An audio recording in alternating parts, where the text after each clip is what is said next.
अगर हमारी धरती खत्म हो जाए तो हम कहाँ जाएंगे? क्या कोई दूसरी दुनिया है जो हमारी अगली मंजिल बन सकती है? आज हम बात करेंगे एलन मस्क और उनका मार्स कॉलोनाइजेशन मिशन के बारे में। किस तरह इंसानों को मंगल ग्रह पर बसाया जाएगा। ये कोई कहानी नहीं बल्कि कुछ सालों में सच्चाई बनने वाली है। एलन मस्क सोचते हैं कि इंसान को सिर्फ धरती तक सीमित नहीं रहना चाहिए। उन्होंने 2002 में स्पेस एक्स की शुरुआत की। 20 साल में स्पेस एक्स ने दुनिया को दिखा दिया कि स्पेस मिशन सिर्फ सरकार का काम नहीं, एक प्राइवेट कंपनी भी कर सकती है और बेहतर कर सकती है।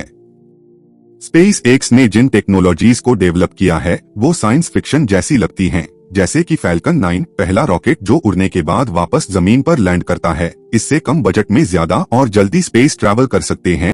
ड्रैगन कैप्सूल जो अंतरिक्ष यात्रियों को इंटरनेशनल स्पेस स्टेशन तक ले जाता है। और अब स्टारशिप, एलन मस्क का ड्रीम रॉकेट, ये अब तक का सबसे बड़ा, सबसे ताकतवर और सबसे किफायती स्पेस व्हीकल है।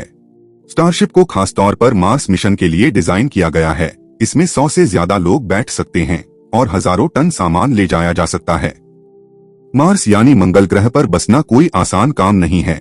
हमें बहुत सारी चुनौती का सामना करना पड़ेगा। चलिए देखते हैं क्या है वो चुनौतियाँ।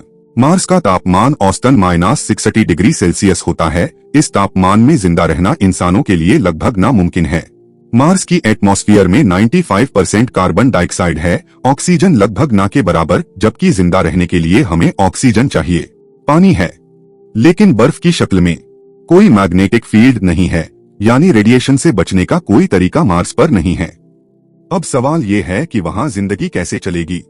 मार्स पर इस तरह का हैबिटेट डोम्स बनाए जाएंगे जिनमें ऑक्सीजन, तापमान और प्रेशर कंट्रोल में रहेगा।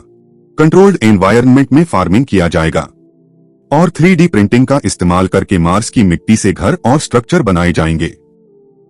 मार्स की धूल और रेडिएशन से बचने के लिए जमीन के नीचे बंकर जैसे घरों की योजना है। और सबसे खास बात, मंगल पर ईंधन बनाना ताकि स्टारशिप वापस पृथ्वी पर आ सके। लेकिन एलोन मस्क की स्पेस एक्स और नासा अपने प्लेन के हिसाब से आगे बढ़ रहे हैं और इन चुनौतियों का सामना करने के लिए अलग अलग प्लेन पर काम कर रहे हैं। एलन मस्क का प्लान सिर्फ एक बार वहां जाना नहीं है, बल्कि एक पूरा शहर बसाना है। धीरे धीरे 1000 स्टारशिप्स तैयार किया जाएगा जो 2050 तक हर 26 महीने में लॉन्च होंगी, जब पृथ्वी और मार्स सबसे पास होते हैं।